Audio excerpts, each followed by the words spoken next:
Hey, c'est Alkaline, entièrement consacré ce soir au grand MC Solar. C'est Tipar. Pionnier du rap français au même titre que IAM et NTM, MC Solar cultive depuis 3 décennies un rap apaisé et littérairement inspiré. Loin du rap hardcore, Solar fut l'un des premiers à établir un joli pont entre hip-hop et chansons françaises. Solar n'avait pas publié d'album depuis près de 10 ans. Il n'en demeure pas moins un chanteur populaire et bien habillé. La sapologie, la société des ambianceurs et des personnes élégantes. On passe à la télé, hein, on a de la chance. Salut, t'es...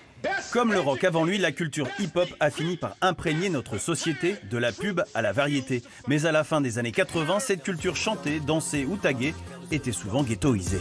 Les premières années, il y avait des débats comme si on était des délinquants. Et on appelait ça l'été des Zoulous, les vandales, concert qui va mal se passer, etc. Or, toute cette jeunesse, finalement, elle se cultivait, elle était en train de créer quelque chose de neuf, et ça donnait des artistes. Dès son premier album, MC Solar rencontre le succès porté notamment par ce Bouge de là. MC Solar, viens là, je te donne du réconfort. Son talent, c'est aussi de se démarquer déjà de tous les codes venus des ghettos américains. Je faisais l'inverse des clichés. Voilà, en tout cas, dans les 2 premiers albums, tiens, on va dire que le rap, c'est ça, c'est ça, c'est ça, il faut prouver l'inverse. Et puis, je trouvais que c'était pas mal, parce que ça me mettait pas en concurrence avec les autres. Donc, finalement, cette contrainte m'a donné mon style. Ce style, Solar ne l'a jamais abandonné et de saison en saison, il l'a fait évoluer.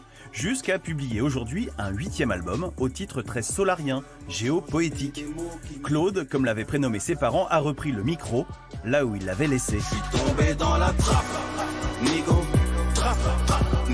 Il faut réussir à se placer dans les interstices, c'est-à-dire faire autre chose plutôt que de refaire la même chose. C'est-à-dire que plus on a utilisé de couleurs, moins il nous en reste. C'est un aspect jouissif parce que on n'est plus dans les équations simples. Il faut trouver d'autres manières d'aborder les thèmes. En forgeant, on devient forgeron. Et là, j'essaye de tendre vers l'orfèvrerie. Mais oui, c'est vrai que c'est en jouant au bûcheron qu'un jour Léonard devint ainsi. Solar n'est plus un adolescent, c'est en parlant de lui au 3e âge et à la première personne qu'il parvient à évoquer celui qu'il est aujourd'hui, dans ce titre, Sonotone. J'ai des rides et des poches sous les yeux, les cheveux poivre et sel et l'arthrose m'en veut. À chaque check-up, ça ne va pas mieux. J'ai la carte vermeille et la retraite, je suis vieux. Les blouses blanches analysent ma piste, teste ma prostate, me parle d'hospice. 20 ans après avoir recyclé son Bonnie and Clyde dans son nouveau western, Solar rend hommage à l'une de ses idoles, Serge Gainsbourg. Pour les besoins de la chanson, il en a même fait un super Gainsbar. C'est l'homme à la tête de chou. L'homme à la tête de chou.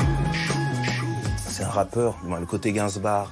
Il a des petites pépées, la grosse voiture, il a brûlé des billets. C'est des choses que font les rappeurs aujourd'hui. Il est extrêmement moderne en réalité. En fait, il a une musicalité extraordinaire. C'est ce que les rappeurs tendent à faire aussi.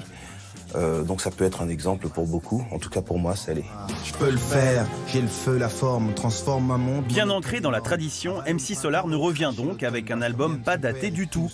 Et son flow de continuer à couler vers nous, tranquillou. Parce que rien ne se... Oui, j'espère qu'il est pas dans l'air du temps, parce que ce serait faire du jeunisme, mais que ce soit de la musique qu'on puisse écouter dans 10 ans sans réellement en faire une catégorie. On se quitte avec Cosmo Pike et le titre Chronic Sunshine. À lundi les amis.